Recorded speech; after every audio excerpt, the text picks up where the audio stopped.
Si è aperto ieri il programma del campionato italiano individuale di surf casting con le operazioni preliminari che hanno portato questa mattina alla prima prova e che porteranno nel pomeriggio alla seconda e alla premiazione. Si tratta della seconda fase regionale e interregionale per la disciplina, il cui nome significa lancio sull'onda e che consiste in una modalità di pesca sportiva che si effettua dalla spiaggia con robuste canne capaci di lanciare esca e piombo a distanze considerevoli dalla riva.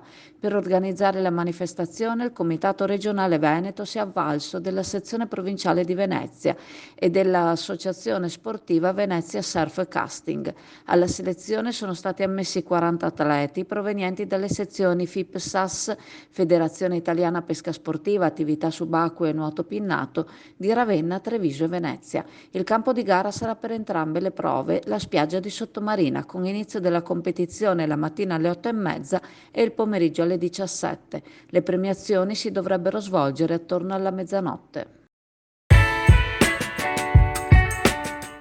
Passa all'Indiga a trascorrere una pausa in relax e vista mare. All'Indiga troverai dell'ottimo gelato artigianale, gusti tradizionali e novità per deliziare il tuo palato.